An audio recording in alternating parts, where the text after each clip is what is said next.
Bonjour, j'espère que tu vas bien aujourd'hui. Je te retrouve pour te parler de la vision holistique qui m'est si chère sur la nutrition, sur la santé même de manière générale. Maintenant, c'est quoi cette nutrition holistique et surtout, comment est-ce qu'elle s'applique à la nutrition? C'est ce dont je vais te parler dans cette vidéo. Donc déjà, qu'est-ce que c'est que l'holisme? C'est un terme qui vient du grec ancien holos et qui veut tout simplement dire que le tout est plus que la somme de ses parties. En gros, l'holisme nous parle d'un phénomène comme un ensemble indivisible. Le corps est un ensemble indivisible qui agit sans cesse en synergie de manière systémique. Et donc, c'est quelque chose qui aujourd'hui, malheureusement, va à l'encontre de cette vision très réductionniste qu'on a notamment en Occident. Si je prends l'exemple de la nutrition, on a pu le voir lors de la première vidéo, on a encore tendance à voir les aliments comme un combo de vitamines, minéraux, calories, macronutriments, protéines, glucides, etc. et de se dire, ok, s'il y a ça dedans, c'est que c'est bon. Alors qu'en réalité, il y a bien plus que ça, il y a la matrice originelle de l'aliment qui fait que quand c'est non dénaturé, c'est plutôt sain et bon pour nous en général, alors que quand c'est transformé et recompacté et réaménagé, comme le sont les produits ultra transformés, là ça pose un problème pour la santé, peu importe ce qui est écrit sur l'étiquette en matière de glucides, protéines, lipides, etc., etc. Ça, c'est d'ailleurs quelque chose dont j'ai beaucoup parlé avec Anthony Fardet, qui parle de l'alimentation ultra transformée. C'est un ingénieur de formation, également journaliste, qui a écrit sur cet impact de comment est-ce qu'on dématrice les aliments, de comment aujourd'hui l'alimentation s'est complètement transformée et des risques sur la santé. Donc si ça t'intéresse, tu peux écouter cet épisode sur mon podcast Au mieux de ta forme.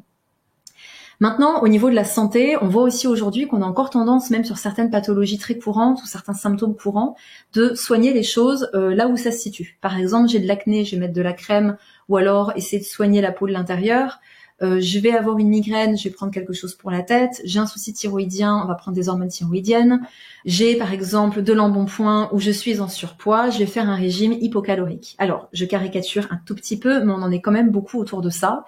Et ça, c'est dramatique parce qu'en fait, aujourd'hui, on sait que ne serait-ce que ces exemples-là ont des sources très variées et il est important de pouvoir questionner la personne pour savoir quelles sont peut-être les différentes causes qui expliquent son trouble. Si on prend l'exemple de la migraine, on sait que la migraine, elle peut avoir aussi des causes au niveau digestif. Est-ce qu'il y a un excès de fermentation, de putréfaction? Est-ce qu'il y a des stagnations au niveau intestinal? Est-ce qu'il y a de la constipation? Parce qu'on sait ce lien qu'il y a aujourd'hui entre l'intestin et le cerveau, et on ne peut pas espérer avoir un esprit clair et non embrumé si au niveau intestinal, c'est complètement encombré. Donc déjà, de travailler sur le transit est extrêmement important. Idem, s'il y a des ballonnements, des flatulences, ou s'il y a des intolérances alimentaires, on peut aussi se retrouver avec des maux de tête. Les migraines aussi, ça peut être complètement corrélé à la santé des yeux ou à la santé du foie. Ça, la médecine chinoise l'explique très bien. Et on sait que ces organes-là, s'ils sont déséquilibrés, s'ils sont intoxinés, si on a des troubles de la vue, eh bien, on peut se retrouver avec des problèmes de maux de tête.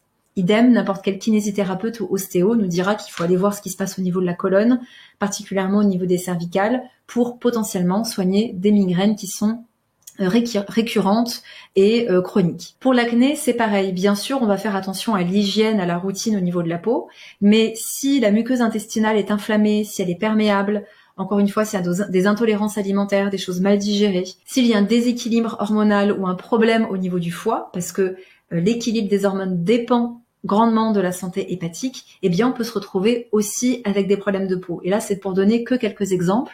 Je pense d'ailleurs aussi au microbiote buccal. Typiquement, si vous avez une mauvaise hygiène buccale ou alors des soucis digestifs, donc forcément un microbiote au niveau de la bouche qui est modulé, qui est déséquilibré, on peut expirer des gaz et des bactéries qui vont impacter l'équilibre cutané parce qu'on a un microbiote au niveau intestinal, au niveau de la bouche, au niveau de la peau, et ça peut donner donc des problèmes d'acné également. Idem pour la thyroïde, ça c'est un excellent exemple. Là aussi d'ailleurs j'ai fait un podcast complet sur ce sujet et même écrit 3 articles. Parce qu'en fait, on a tendance à aller soigner la thyroïde quand il y a un souci à ce niveau-là, que ce soit hypothyroïdie ou hyperthyroïdie. Or, il y a tellement de choses qui peuvent expliquer un trouble, à commencer par le stress, à commencer par l'épuisement chronique. Il faut savoir que notre thyroïde, elle sécrète des hormones, mais ces hormones, elles doivent pénétrer les cellules pour qu'elles soient fonctionnelles. C'est-à-dire que notre métabolisme énergétique dépend de la santé thyroïdienne et de ces hormones, mais il faut que les hormones agissent dans la cellule. S'il y a trop de cortisol parce qu'on est stressé, ou à l'inverse, s'il n'y a pas assez de cortisol dans le corps, parce que nos glandes surrénales qui sont en charge de sécréter ces hormones pour moduler le stress sont complètement épuisées et amorphes parce qu'on a trop tiré dessus, eh bien on va se retrouver avec ces déséquilibres en cortisol et donc ça peut empêcher les hormones thyroïdiennes de rentrer dans la cellule. C'est la même chose pour tout ce qui est toxique, perturbateur endocrinien. On va avoir une mauvaise absorption de ces hormones. Et puis, on peut aussi également avoir des carences. Typiquement, si on a des carences nutritionnelles en iode, en sélénium, en fer, en zinc, si on ne mange pas assez de protéines, du coup, on va avoir un déficit en certains neurotransmetteurs et forcément aussi, la thyroïde va être impactée. Donc, on voit vraiment à quel point, juste pour donner quelques exemples, les causes des pathologies, des symptômes souvent chroniques sont multifactorielles et qu'il est très important de voir le corps comme un tout et de voir les relations de cause à effet dans ce corps pour vraiment guérir et préserver notre santé. Maintenant, ce que je pourrais ajouter, c'est que même si cette vision holistique et ce lien de cause à effet qu'il y a au niveau des pathologies commence à se démocratiser, je trouve qu'il n'y a pas encore assez cette vision holistique au niveau de la nutrition. Par exemple, si on prend le cas d'une personne en surpoids, on a encore tendance à lui dire tu sais quoi, bouge plus, mange moins et ça va bien se passer, alors que c'est pas du tout le cas. Et en général, il est extrêmement important de demander à ces personnes depuis quand elles ont pris du poids, quel a été l'élément déclencheur, est-ce que c'est depuis l'enfance, est-ce qu'il s'est passé quelque chose de traumatique, est-ce qu'il y a eu un choc émotionnel, quel est leur rapport à leur corps, quels sont les discours autour de l'alimentation et de leur corps avec lesquels elles ont grandi. Est-ce que ces personnes se nourrissent sur tous les plans? C'est-à-dire qu'on n'est pas juste un sac d'os avec du sang et des muscles qui se baladent. On a aussi des émotions, on a des pensées, on a un mental. On considère en fait qu'il y a différents corps qui nous constituent. On parle de ce corps physique, émotionnel, mental, énergétique, vibratoire. Et puis, nous sommes aussi des êtres qui avons des passions, qui avons besoin de relations humaines, on a besoin de sociabiliser, on a besoin de ce sentiment d'appartenance au groupe, on a besoin de se réaliser professionnellement, de se sentir nourri, en fait, dans notre vie. On est fait pour vivre dans la nature, donc est-ce qu'on a un contact à la nature suffisant? Comment ça se passe au niveau de notre environnement? Même qu'il soit familial, professionnel, amical, et d'un point de vue aussi contact à la nature. Tout ça, ce sont des choses qui nous nourrissent ou à l'inverse, qui vont créer des carences. Et on peut se retrouver à compenser avec l'alimentation parce qu'on n'apprend pas à se nourrir de manière holistique. Et ça, c'est quelque chose de fondamental et c'est des choses qu'on voit dans la formation Inji Nutri, notamment au module 3. On va d'ailleurs aussi travailler sur nos valeurs. Quelles sont nos valeurs profondes, nos valeurs de cœur? On va bien au-delà de juste, la solidarité, le partage, qui sont des choses très bien, mais là, on va vraiment chercher à personnaliser nos valeurs pour vivre une vie beaucoup plus alignée avec qui on est et donc être plus épanoui.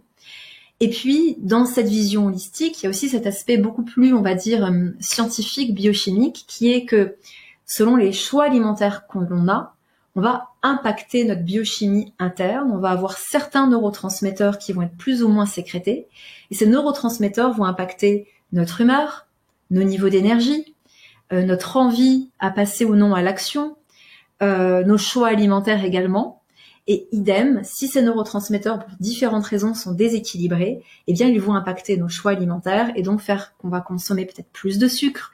Parfois on va rien manger le matin puis le soir on va se jeter sur les gâteaux.